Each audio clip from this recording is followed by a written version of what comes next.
નમસ્કાર દર્શક મિત્રો, એડી ન્યૂઝમાં હું છું આપની સાથે આરડી વાઘેલા। જોઈએ આજના મહત્વના સમાચાર। ઝઘડિયાના સારસા નજીક સરદાર પ્રતિમા ધોરીમાર્ગ પર વિદ્યાર્થીઓએ ખાડા પૂર્યા। ઝઘડિયા તાલુકાના સારસા ગામ પાસેથી પસાર થતો ઉબડખાબડ ધોરીમાર્ગ ઉપર પડેલા ખાડાઓ વિદ્યાર્થીઓએ પૂરતા તંત્રને આંખ ઉગાડી છે। વિદ્યાર્થીઓ સારસાથી રાજપાડી અભ્યાસ સાથે જતા હોય છે, ત્યારે તંત્રનું કામ વિદ્યાર્થીઓએ કરતા તંત્ર સામે વાહન ચાલકોમાં ભારે રોષ ફેલાયો છે। ઝઘડિયાના સારસા ગામે સરદાર પ્રતિમા ધોરીમાર્ગ બિસ્તર હાલતમાં જોવા મળે છે। વાહન ચાલકની હાલત ડફોડી બની છે।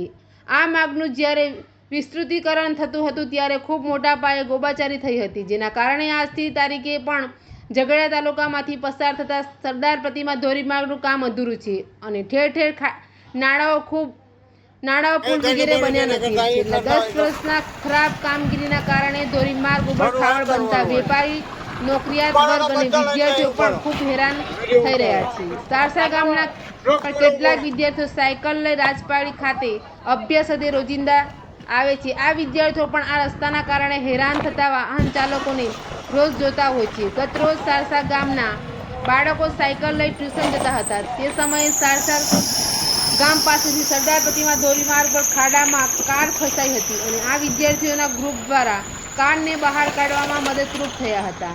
આ વિદ્યાર્થીઓ દ્વારા માર્ગ પર પડેલ ખાડામાં અન્ય વાહન ફસાય નહીં તેવા આશય સાથે પથ્થરો નાખી ખાડો પૂરવા લાગ્યા હતા અને ખાડાને પૂરી વાહન ચાલકોને રાહત કરી આપી હતી।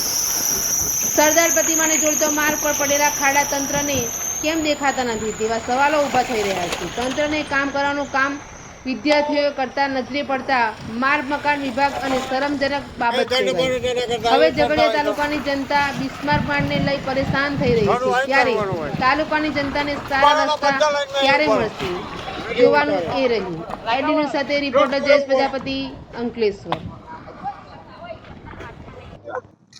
અમે સારસા ગામના નિવાસી છીએ અને આજે અમે ટ્યુશન અને સ્કૂલથી આવતા હતા ત્યારે આ ખાડામાં એક મોટી ગાડી ફસાઈ ગઈ હતી, તેથી અમે તે ખાડાને ગાડીને ત્યાંથી કાઢી અને આ ખાડો પૂરવામાં લાગી ગયા અને આ ખાડો પૂરવાનું કઈ જલ્દીથી નિરાકરણ લાવો।